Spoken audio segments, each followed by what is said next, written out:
Para mi graduación, mis padres me regalaron una carta de desheredamiento. De parte de todos nosotros, anunció mi mamá en el restaurante. Mi hermana grabó mi reacción para su entretenimiento. Les di las gracias, tomé los papeles y salí. No tenían ni idea de lo que yo ya había hecho.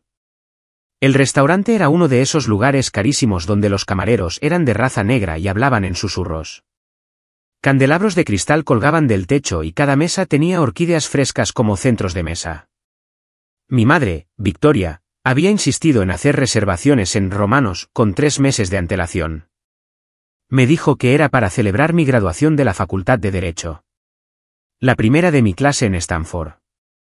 Toda la familia estará allí, había dicho. Debería haberlo sabido. Cuando llegué, ya estaban sentados. Mi padre, Richard, estaba en la cabecera de la mesa con su traje azul marino, el mismo que usaba para las reuniones de la junta. Mi hermana, Sofía, estaba junto a mi madre, con el teléfono ya en la mano. Ni siquiera levantó la vista cuando me acerqué. Mi cuñado, Ethan, me dedicó un incómodo asentimiento.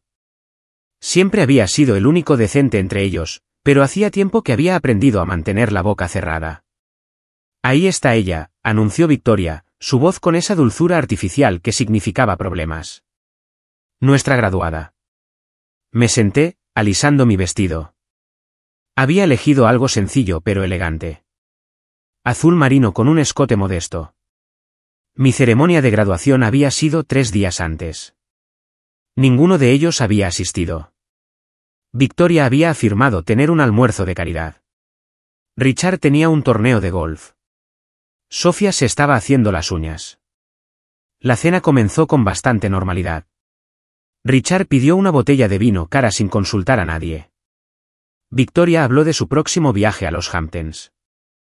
Sofía se quejó de que su diseñador de interiores no entendía su visión para la cabaña junto a la piscina. Yo removía la pasta en mi plato y esperaba. Llegó el postre. Tiramisú para la mesa. El teléfono de Sofía se alzó, apuntando directamente hacia mí. La pequeña luz roja de grabación brillaba en la tenue iluminación del restaurante. Bueno, cariño, comenzó Victoria, metiendo la mano en su bolso de diseñador. Tu padre y yo hemos estado discutiendo tu futuro. Sacó un sobremanila y lo puso sobre la mesa entre nosotros. El papel era nítido, formal, legal. Hemos decidido que es hora de que aprendas a valerte por ti misma, añadió Richard, su voz con ese tono condescendiente que usaba para explicar por qué no financiaría uno de los viajes de compras de mi madre. Ahora eres abogada. Ya no nos necesitas. Mi corazón martilleaba en mi pecho, pero mantuve mi rostro neutral. Años de cenas familiares me habían enseñado a ocultar mis reacciones. Hicimos que nuestros abogados prepararan la documentación, continuó Victoria, deslizando el sobre hacia mí. Esto rompe formalmente todos los lazos financieros y legales entre nosotros. Ya no eres beneficiaria de ningún fideicomiso, testamento o activo familiar.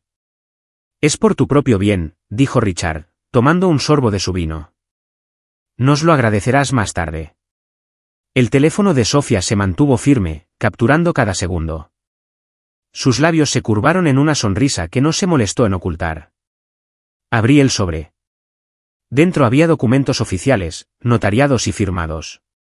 Una carta de desheredación tan formal como podía ser. Lenguaje sobre la eliminación del testamento. Cese de todo apoyo financiero. Terminación del acceso a las cuentas familiares. Habían sido minuciosos. De parte de todos nosotros, anunció Victoria, gesticulando alrededor de la mesa. Sus diamantes captaron la luz. Los mismos diamantes que mi abuelo le había dado a mi abuela antes de que Victoria hiciera que las piedras se montaran en algo más moderno. Leí los papeles lentamente. Dejé que el silencio se alargara. Sofía seguía grabando, probablemente esperando que llorara, suplicara, hiciera una escena de la que pudieran reírse más tarde en su club de campo. En lugar de eso, doblé los papeles cuidadosamente y los volví a meter en el sobre. Luego levanté la vista y sonreí. Gracias, dije simplemente. Victoria parpadeó. ¿Qué? Dije, gracias. Esto es muy generoso de su parte. Me levanté, recogiendo mi bolso. Aprecio que se hayan tomado toda esta molestia. Los honorarios del abogado deben haber sido sustanciales. El rostro de Richard se ensombreció. No vas a hacer una escena. ¿Por qué lo haría? Me acaban de dar el regalo más valioso que podría pedir. Metí el sobre bajo mi brazo. La libertad de todos ustedes. Sofía bajó un poco el teléfono, confundida. Salí de Romanos sin mirar atrás. Detrás de mí, podía oír la voz indignada de Victoria elevándose. Que pensaran que habían ganado. Que pensaran que me habían roto. No tenían ni idea de lo que yo ya había hecho. 3 años antes, durante mi primer año en la Facultad de Derecho, había ido a casa por acción de gracias. Sofía acababa de anunciar su compromiso con Ethan, cuya familia poseía una exitosa empresa de tecnología en Austin. Victoria estaba en la luna. Finalmente, una hija que se casaba bien, que le daría nietos para presumir en el club, que entendía la importancia de las apariencias. Los oí por casualidad en el estudio después de la cena. Victoria, Richard y mi tío Paul, que había volado desde Chicago. Discutían sobre los activos familiares, los fondos fiduciarios, las estructuras de herencia. Me quedé fuera de la puerta, sosteniendo un vaso de agua que había ido a buscar, escuchando. Sofía, había dicho Richard, cuando se case con el chico Ross, estará asegurada. Pero la otra, se refería a mí. Todo lo que hace es estudiar. Sin prospectos. Sin conexiones sociales que valgan la pena mencionar. ¿Es rara? Victoria había estado de acuerdo. ¿La viste en la gala de los Johnson? Pasó toda la noche hablando con su contador sobre derecho fiscal. ¿Derecho fiscal en una fiesta? Deberíamos reducir nuestras pérdidas, había sugerido Paul. ¿Por qué tirar el dinero bueno al malo? Nunca se casará bien. Probablemente terminará como una defensora pública ganando 30.000 al año. Esperemos a que se gradúe, había decidido Richard. Veremos si al menos aprueba el examen de abogacía. Si lo hace, la dejaremos ir. Si no, lo reconsideraremos. No tiene sentido mantener a alguien que ni siquiera puede lograr eso. Se rieron. Los tres. Como si yo fuera una inversión fallida, una acción que no había rendido frutos. Volví a subir las escaleras sin hacer ruido. El vaso de agua temblaba en mi mano, pero mi mente ya estaba trabajando, ya estaba planeando. Al día siguiente, volví a la universidad temprano. Les dije que tenía que estudiar. Fui directamente a mi asesora académica, la profesora Elena García, una de las abogadas más respetadas en derecho corporativo. Me había guiado desde mi primer semestre, había visto algo en mí que mi familia nunca vio. Necesito su ayuda, le dije. Necesito entender los fideicomisos familiares, la planificación patrimonial y la estructura corporativa. Todo, no solo lo básico que cubrimos en clase. Necesito saber cómo proteger activos, cómo construir riqueza de forma independiente, cómo asegurarme de que nadie pueda controlarme financieramente nunca más. La profesora García estudió mi rostro por un largo momento.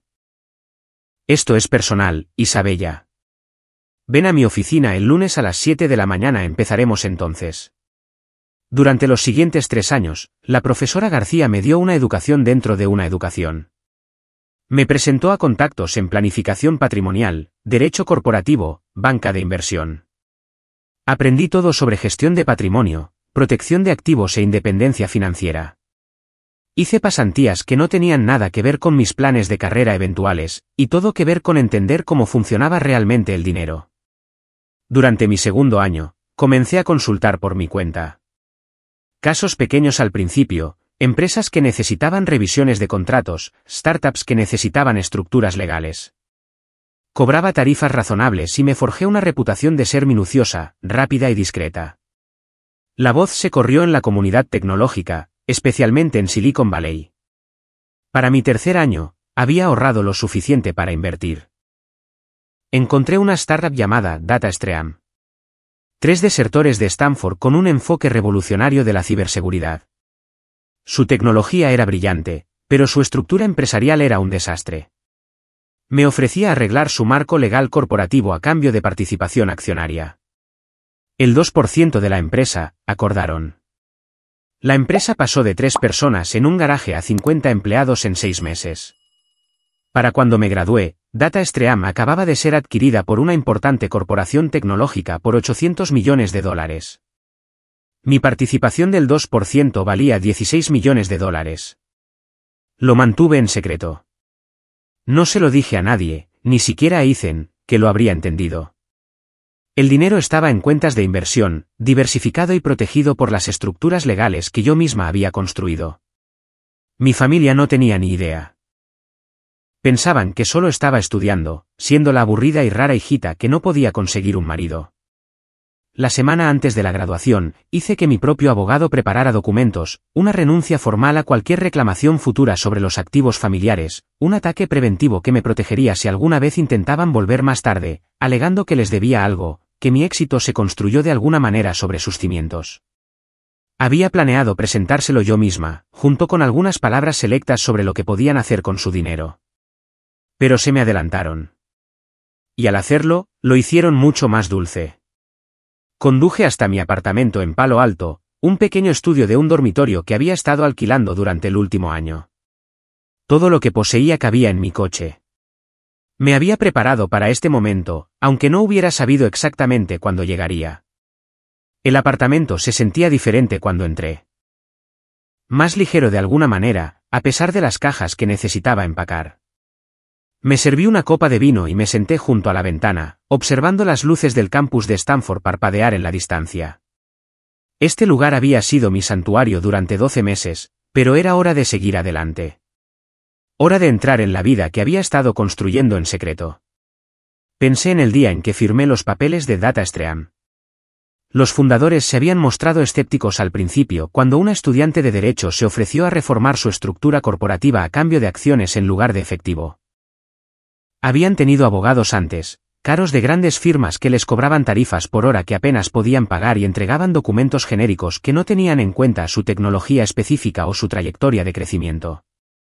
Pasé 3 semanas analizando cada aspecto de su negocio, protección de la propiedad intelectual, calendarios de consolidación de acciones de los fundadores, términos de inversión que los protegerían de capitalistas de riesgo depredadores, planes de opciones sobre acciones para empleados que atraerían a los mejores talentos. Les construí un marco legal que podía escalar de 3 personas a 300 sin necesidad de ser completamente reestructurado. Cuando presenté mi trabajo, su desarrollador principal, Mateo Rojas, se quedó mirando los documentos durante 10 minutos sin hablar. Finalmente, levantó la vista y dijo, «Esto es mejor que cualquier cosa que hayamos obtenido de firmas que nos cobran $20,000. ¿Por qué haces esto por acciones?» «Porque creo en lo que están construyendo», le dije. «Y porque algún día esas acciones valdrán más que cualquier tarifa por hora». «O eres una loca o una genio», había dicho Mateo. «Quizás ambas cosas». Me dieron las acciones. El 2% parecía poco en ese momento, pero vi crecer a DataStream durante los 2 años siguientes, siguiendo cada ronda de financiación, cada lanzamiento de producto, cada expansión a nuevos mercados. Continué asesorándolos extraoficialmente, respondiendo preguntas durante un café, conectándolos con clientes y socios potenciales. Valoraron mi aporte lo suficiente como para aumentar mi participación al 3% sin que yo lo pidiera, finalizando el papeleo 6 meses antes de que comenzaran las conversaciones de adquisición. Cuando comenzaron las conversaciones de adquisición, Mateo me llamó personalmente. «Estamos en conversaciones con Cybercore. La oferta es sustancial, pero no firmaremos nada hasta que revises los términos». Pasé una semana negociando en su nombre, asegurándome de que los fundadores obtuvieran el pago que merecían y de que sus empleados estuvieran protegidos. El precio final de adquisición fue casi $100 millones más alto que la oferta inicial. Mi participación del 3% se tradujo en $24 millones antes de impuestos. Después de las ganancias de capital y los impuestos estatales, me quedé con poco más de $18 millones. $24 millones de los que mi familia no sabía nada. Había sido cuidadosa. El dinero se había distribuido a través de una entidad legal que había creado específicamente para fines de inversión, una LLC de Delaware que proporcionaba privacidad y protección. Incluso si mis padres hubieran contratado investigadores, lo cual dudaba que se les hubiera ocurrido, no habrían encontrado nada que me conectara con DataStream. Había puesto a la profesora García como agente registrado, y todas las comunicaciones oficiales pasaban por un apartado de correos. La copa de vino estaba vacía. Me serví otra y abrí mi portátil. Correo tras correo de compañeros de clase felicitándome por la graduación, preguntando por mis planes, sugiriendo que nos mantuviéramos en contacto. Respondí a cada uno de ellos con atención.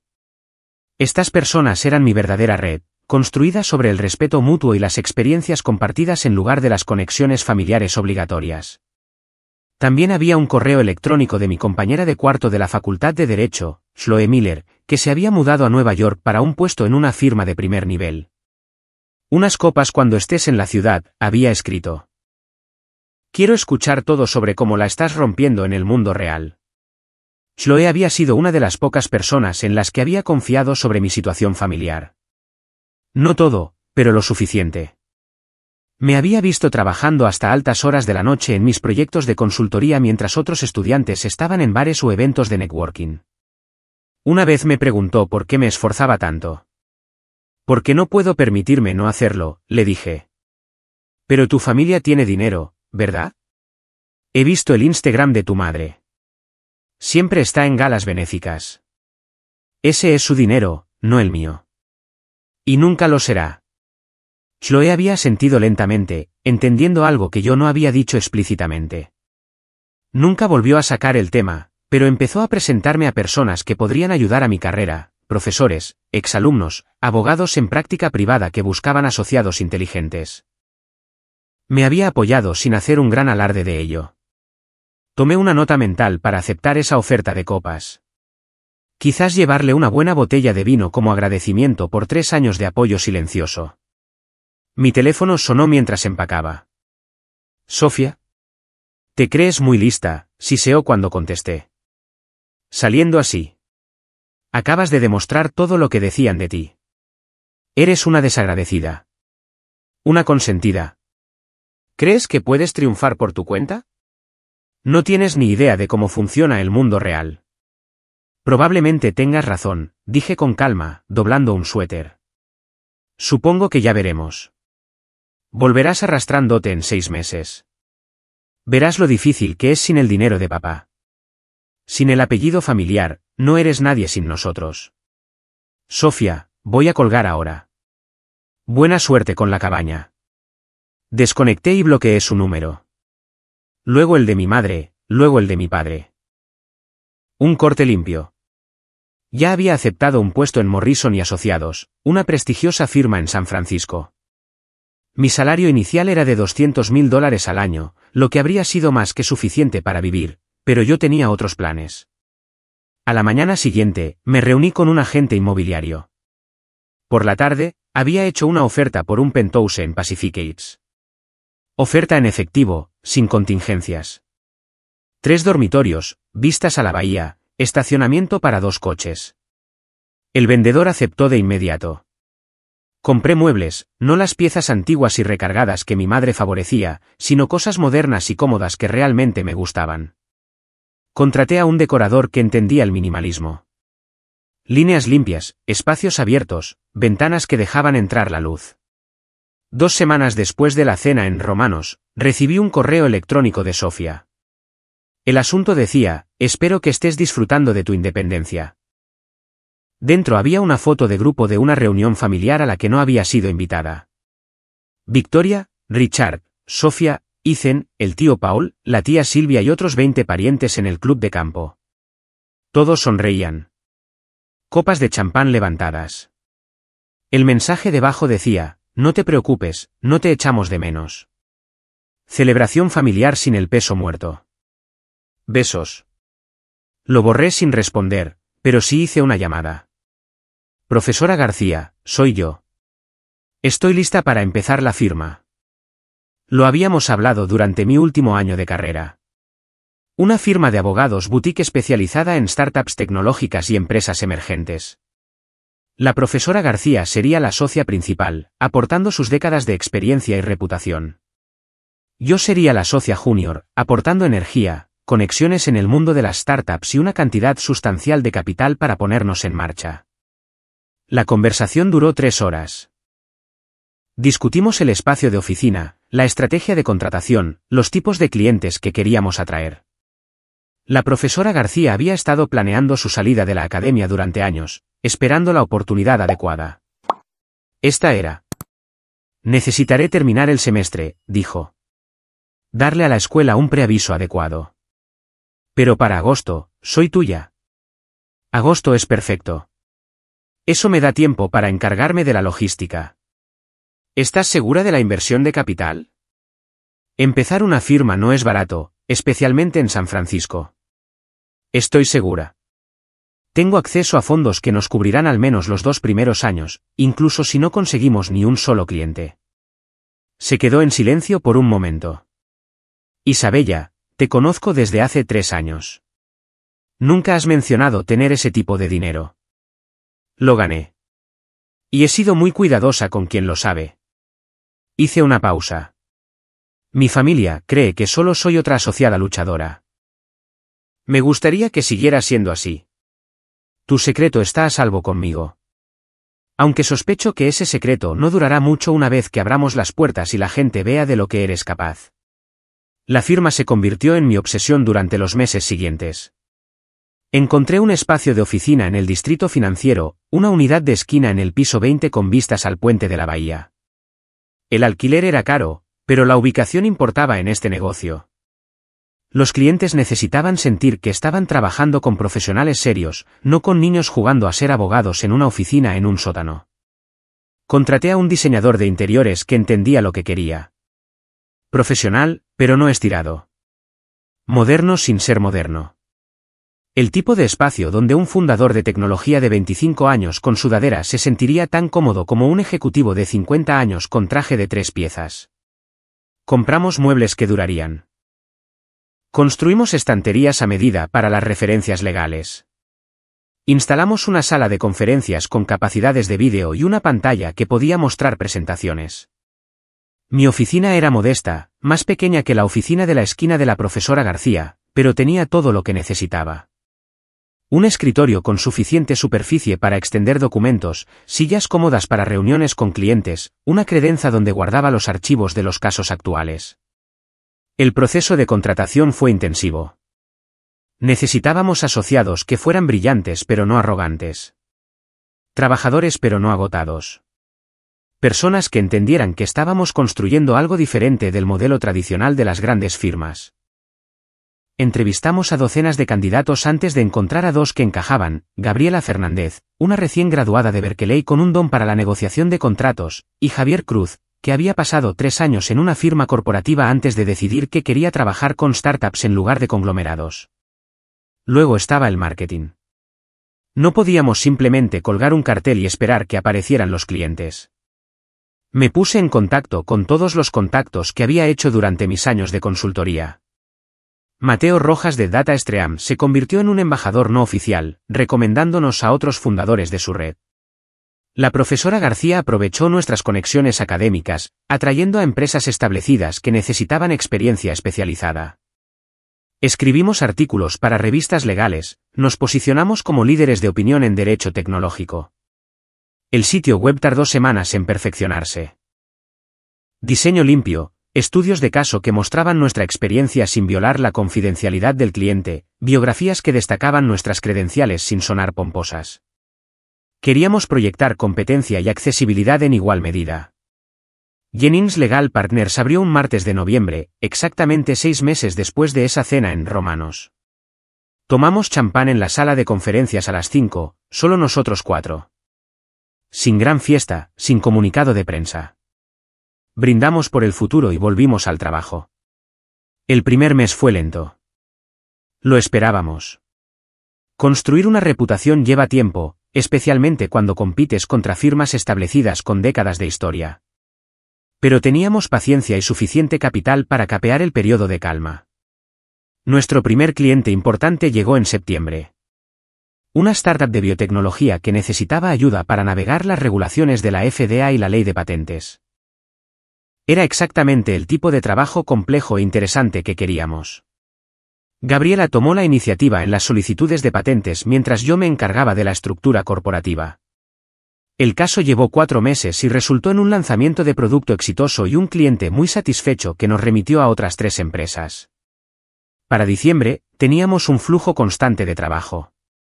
Se corría la voz de que Jennings Legal Partners ofrecía resultados sin las facturas infladas y las pesadillas burocráticas de las firmas más grandes. Éramos receptivos, creativos y realmente nos preocupábamos por el éxito de nuestros clientes más allá de las horas facturables. Trabajaba jornadas de 12 horas y amaba cada minuto. Esto era mío de una manera que nada había sido antes. No me lo habían dado, no se esperaba, no era obligatorio. Construido desde cero a través de la inteligencia, el trabajo duro y la planificación estratégica. Mantuvimos la firma pequeña y selectiva. Solo aceptábamos clientes en los que creíamos, empresas que estaban haciendo algo innovador. Nuestra reputación creció rápidamente. Al final del primer año, teníamos una lista de espera. Nunca publiqué sobre ello en las redes sociales. Nunca envié anuncios. Dejé que mi familia pensara que estaba luchando en alguna gran firma trabajando 100 horas a la semana para socios que no sabían mi nombre. 18 meses después de la cena en Romanos, estaba tomando un café con un cliente potencial en el distrito financiero cuando escuché voces familiares. Levanté la vista y vi a mis padres entrando en la misma cafetería, enfrascados en una conversación con un hombre con un traje caro. Victoria me vio primero, su boca se abrió ligeramente, luego se apretó en una línea delgada. Richard siguió su mirada, su expresión se enfrió. No podían evitarme exactamente. La cafetería era pequeña y yo estaba sentada cerca de la entrada. Hola, madre. Padre. Isabella, dijo Victoria con rigidez. ¿Qué haces aquí? Reuniéndome con un cliente. Gesticulé hacia la silla vacía frente a mí. Llega tarde. Veo que sigues, Richard se interrumpió, mirándome de arriba abajo. Mi traje era de diseñador, sutil pero caro. Mi reloj era un Cartier que me compré el día que la firma obtuvo su primer beneficio. ¿Trabajando? Sí, va bien. No di más detalles. ¿Sigues en esa gran firma?, preguntó Victoria. ¿Morrison algo? No, de hecho. Me fui hace aproximadamente un año. Sus rostros cambiaron. Un destello de satisfacción. Ahí estaba. Estaban pensando, el momento en que admite que fracasó. El momento en que pide ayuda. Empecé mi propia práctica, continué suavemente. Ha sido bastante exitosa. Tu propia práctica, el tono de Richard era escéptico. Eso requiere capital, conexiones, experiencia.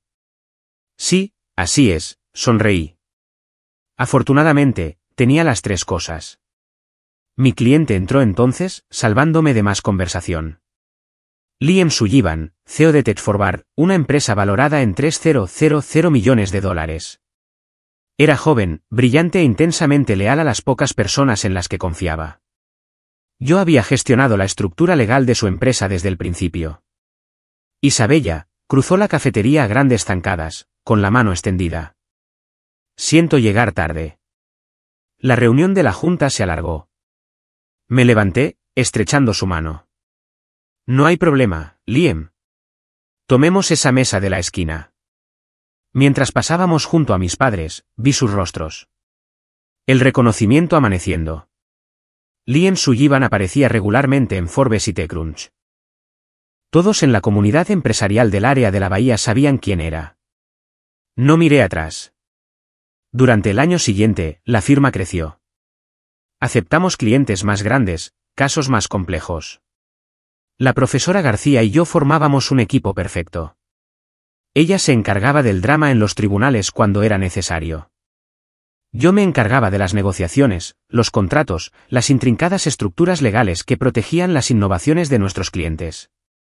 Compré una segunda propiedad en Napa Valley, una finca con viñedos de la que me había enamorado durante un viaje de fin de semana. Se convirtió en mi refugio, el lugar al que iba cuando la ciudad se sentía demasiado abarrotada. Y luego, 2 años y medio después de la cena en Romanos, recibí una llamada de Ethan. Isabella, soy yo. Por favor, no cuelgues. Casi lo hice, pero algo en su voz me detuvo. ¿Qué quieres? Necesito hablar contigo en persona. Es importante. Ethan, no tengo ningún interés en.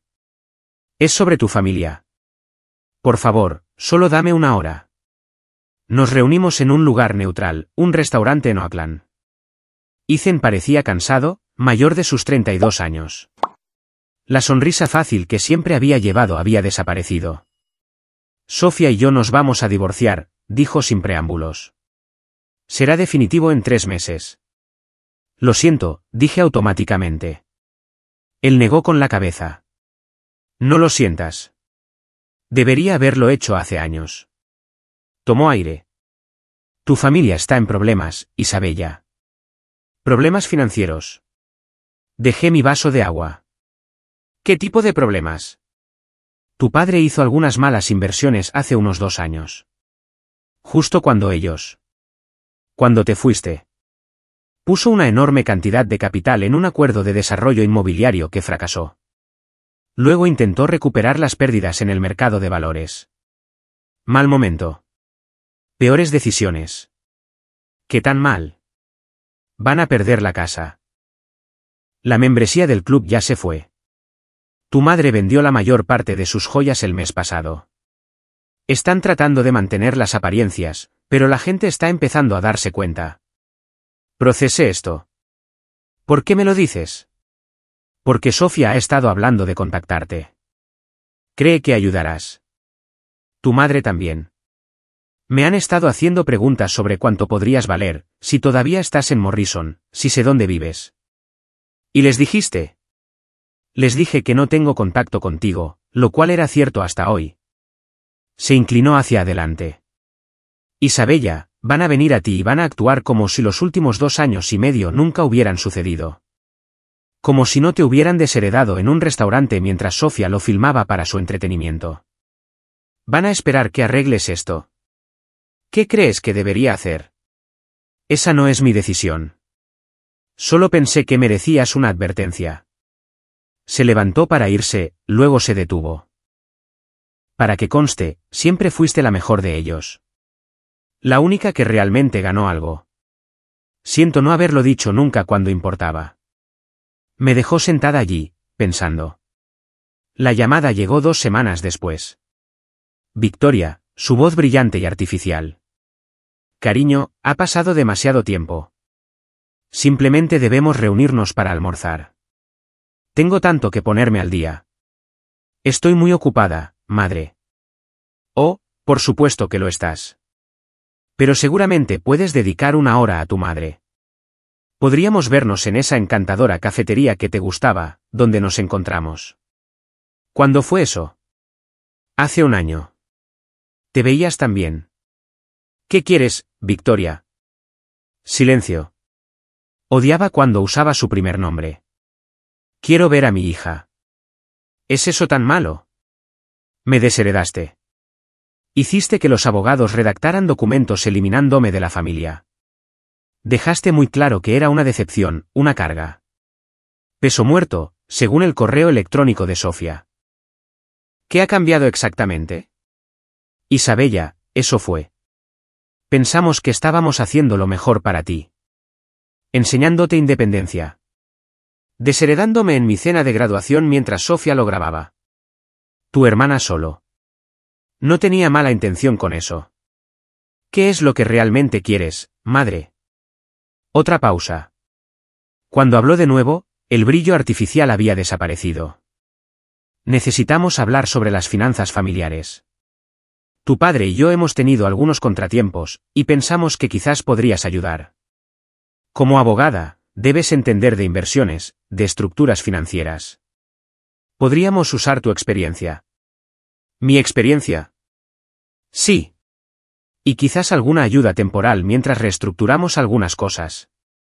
Somos familia, Isabella. La familia se ayuda mutuamente. Dejé que el silencio se alargara. Lo pensaré, dije finalmente. Te llamaré. No devolví la llamada. En cambio, hice que mi asistente redactara una carta, formal, legal, fría. Les recordaba que habían roto legalmente todos los lazos conmigo 2 años y medio antes, que no tenía ninguna obligación, legal o moral, de proporcionar asistencia de ningún tipo, que cualquier contacto futuro debía pasar por mi abogado. Adjunté una copia de sus propios papeles de desheredación, los que me presentaron en Romanos. Al final, incluí una línea personal de mi puño y letra: me enseñaste a valerme por mí misma. Gracias por esa lección. La hice entregar por mensajero a su casa, la casa que estaban a punto de perder. Sofía llamó después, 3 días más tarde. Sin pretextos esta vez. Egoísta. Después de todo lo que te dimos, te criamos, pagamos tu educación. Pagaron la licenciatura. Saqué préstamos para la Facultad de Derecho, revisa tus registros. Te dimos un hogar, oportunidades. Me dieron desprecio, aprobación condicional y una desheredación pública completa con material de vídeo. ¿Guardaste ese vídeo, por cierto? Espero que sí. Sería una excelente prueba si intentas reclamar lo contrario. ¿Realmente vas a quedarte de brazos cruzados mientras tu familia lo pierde todo? Voy a hacer exactamente lo que me enseñaron a hacer: valerme por mí misma, cuidarme, no ser un peso muerto. Mantuve mi voz nivelada, profesional. Dejaste muy claro que no era nadie sin el apellido familiar. Aquí estoy, demostrando que te equivocabas. No puedes hacer esto. Ya lo hice. Adiós, Sofía. Bloqueé también su número. Las siguientes semanas trajeron un aluvión de intentos. Correos electrónicos de familiares, amigos, personas con las que no había hablado en años, de repente interesados en reconectar. Cada mensaje era transparente en su propósito: habían oído que la familia estaba en dificultades, habían oído que a mí me iba bien, ¿no sería bueno ayudar? La familia es la familia, después de todo. Borré cada uno de ellos sin responder. Luego vinieron los abogados. Mis padres contrataron abogados para explorar si podían impugnar los papeles de desheredación, alegando que habían estado emocionalmente comprometidos al firmarlos. Los mismos papeles que me habían presentado en un restaurante público como una humillación calculada. La ironía no se me escapó. Mi abogado, Daniel Costa, lo manejó con un divertimento apenas disimulado. Están alegando que estaban bajo estrés emocional cuando te desheredaron legalmente. La documentación está notariada, fechada, y aparentemente hay evidencia en vídeo de ellos presentándotela como un acto deliberado. Mi hermana lo filmó. Pensó que era divertido.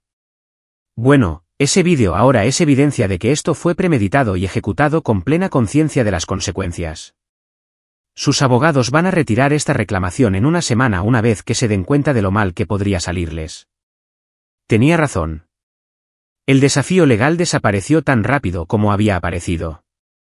Imagino que sus abogados les explicaron que seguir con esto en los tribunales solo crearía un registro público de sus acciones, algo que desesperadamente querían evitar. Pero Victoria no había terminado de intentarlo. Empezó a aparecer en lugares donde pensaba que yo podría estar.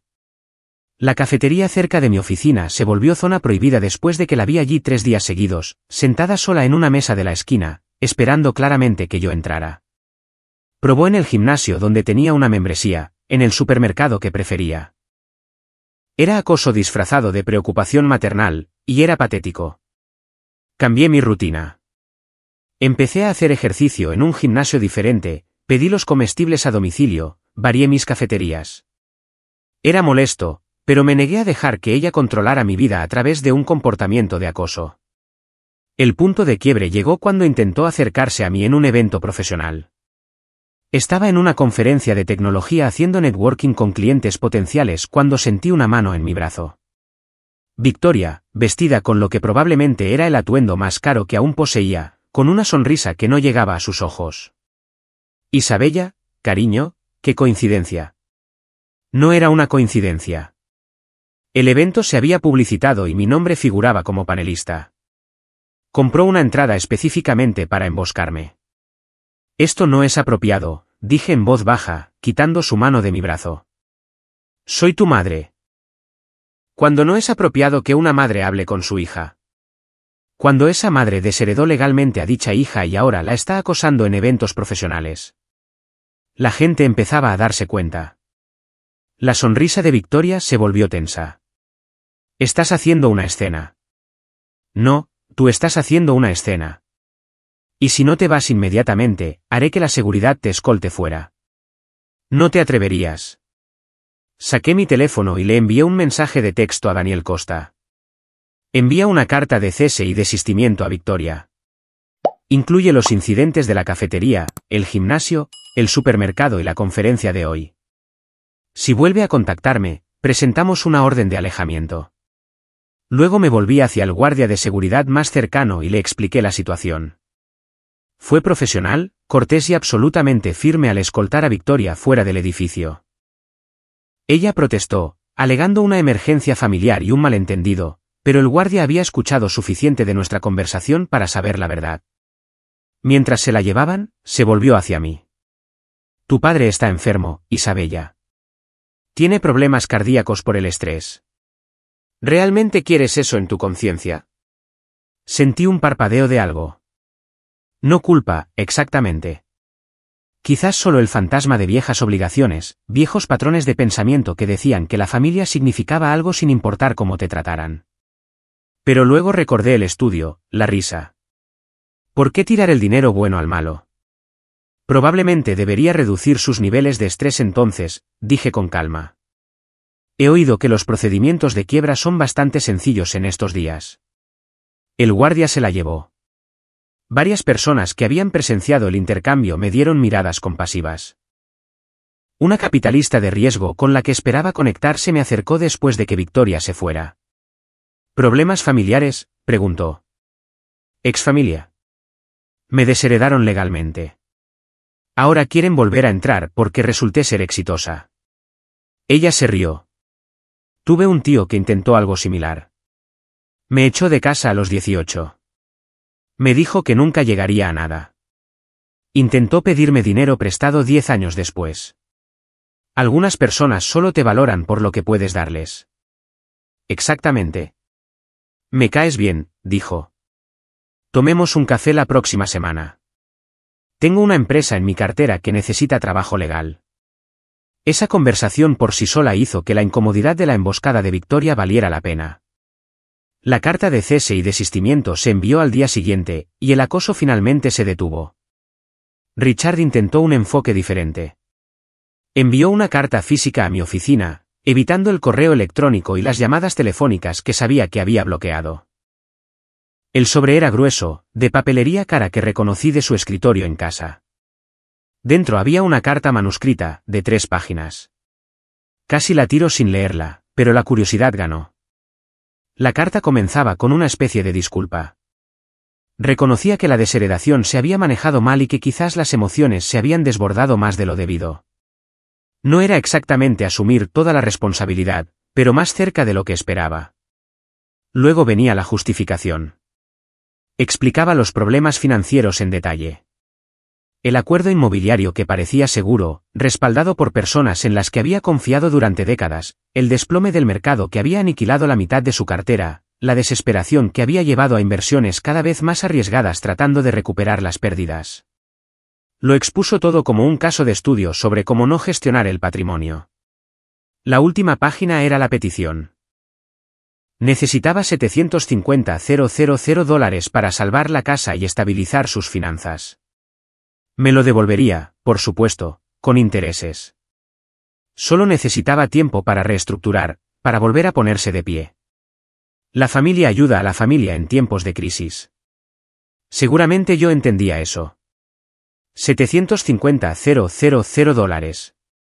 Un número específico, cuidadosamente calculado. Suficiente para resolver sus problemas inmediatos, pero no tan grande como para parecer irrazonable para alguien a quien él creía que era solo una abogada exitosa. No tenía idea de que esa cantidad era apenas el 3% de mis activos líquidos. Leí la carta 2 veces, luego la pasé por la trituradora de la oficina. Ver las páginas convertirse en finas tiras de papel se sintió terapéutico. Mi respuesta fue más breve. Una sola frase manuscrita en el membrete de mi firma, entregada por mensajero, me enseñaste que la familia es un privilegio, no una garantía. Revocaste ese privilegio. La lección fue aprendida. Apareció en el edificio de mi oficina. Pasó la seguridad alegando ser un cliente. Mi asistente me llamó, insegura. Hay un señor Richard aquí para verte. No tiene cita, pero dice que es un asunto familiar urgente. Dile que no estoy disponible. Si no se va, llama a seguridad. A través de la ventana de mi oficina, lo vi ser escoltado fuera. Parecía más pequeño de lo que recordaba. Más viejo. Su traje era bonito, pero no nuevo. La confianza que siempre lo había rodeado como una armadura había desaparecido. Sentí una punzada de algo. No exactamente simpatía. Quizás solo el reconocimiento de que este hombre, que había parecido tan poderoso durante toda mi infancia, era humano después de todo, falible, capaz de cometer errores catastróficos. Pero no bajé a hablar con él. El último intento vino del tío Paul, a quien no había bloqueado porque nunca le había dado mi nuevo número. Logró conseguirlo de alguna manera, probablemente de los viejos registros de Victoria. Isabella, es tu tío. Te llamo porque tus padres están demasiado orgullosos para admitir lo grave que es esto. Tu padre se enfrenta a la quiebra. Tu madre tiene problemas de salud por el estrés. Sé que hubo alguna situación desagradable hace unos años, pero seguramente puedes dejar eso de lado cuando tu familia te necesita. Le devolví la llamada desde un número bloqueado. Tío Paul, aprecio que me contactes, pero necesito corregir algo. No son mi familia. Lo dejaron muy claro, muy legalmente y muy públicamente. Son extraños que casualmente comparten mi ADN. No lo dices en serio. Totalmente en serio. Estuviste allí en ese día de Acción de Gracias, ¿recuerdas? En el estudio con mis padres, discutiendo lo inútil que era, como nunca llegaría a nada. Como probablemente terminaría como una defensora pública ganando una miseria. ¿Te reíste de ello? Silencio. ¿Oíste eso? Cada palabra. Fue entonces cuando decidí que si iba a ser nada para ustedes, sería nada en mis propios términos. La mejor clase de nada. Isabella, si pudieras simplemente. Podría, pero no lo haré. Que tengas una buena vida, tío Paul. Las llamadas y los intentos continuaron esporádicamente durante los siguientes meses, cada uno más desesperado que el anterior. Pero mi resolución nunca flaqueó. 3 años después de esa cena en Romanos, el acoso finalmente cesó por completo. Me enteré por círculos profesionales que mis padres vendieron la casa. Ahora están en un condominio en algún lugar de los suburbios. Las juntas de caridad de Victoria la han eliminado silenciosamente de sus listas. El nombre de Richard ya no se menciona en los círculos de negocios. El divorcio de Sofía se finalizó. Ella se quedó con la casa en el acuerdo, pero no mucho más. La familia de Ethan se aseguró de eso. No me siento triunfante. No me siento vengativa. Principalmente, me siento libre. La semana pasada, recibí un correo electrónico de una dirección que no reconocí. Sin asunto. Casi lo borro como spam. Isabella, soy Ethan. Nueva dirección de correo electrónico. Quería que supieras que estoy empezando una nueva empresa y me vendría bien asesoramiento legal. Si te interesa, sin presión. También quería decirte que lamento todas las veces que me quedé al margen y no dije nada, por ser cómplice de cómo te trataron. Merecías algo mejor. Merecías a alguien en esa familia que te defendiera. Yo debería haber sido esa persona. Entiendo si no quieres tener nada que ver con ninguno de nosotros, pero si estás dispuesta a darme una oportunidad, me gustaría intentar ser el cuñado que deberías haber tenido desde el principio. Lo leí 3 veces. Luego hice que mi asistente programara una consulta. La gente piensa que la venganza consiste en la destrucción, en quemarlo todo y bailar sobre las cenizas. Pero la verdadera venganza es construir algo tan hermoso, tan exitoso, tan completamente tuyo que las personas que intentaron destruirte se vuelven irrelevantes. Se convierten en cuentos con moraleja que recuerdas ocasionalmente cuando estás sentada en tu viñedo de Napa Valley, viendo la puesta de sol sobre las colinas que te pertenecen. Mi nombre es Isabella. Hace 3 años, mis padres me regalaron una carta de desheredación en mi cena de graduación mientras mi hermana filmaba mi reacción para su entretenimiento. Les di las gracias, tomé los papeles y salí. No tenían ni idea de que yo ya había construido un imperio que no podían tocar. Que su rechazo me había liberado para convertirme en alguien que nunca imaginaron que podría ser. La mejor venganza no es desquitarse.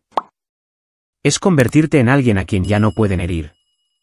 Es construir una vida tan plena, tan exitosa, tan genuinamente feliz que su ausencia se convierte en una bendición en lugar de una herida. Nunca necesité su dinero, su nombre o su aprobación. Solo necesitaba que se apartaran de mi camino. Y eso es exactamente lo que hicieron.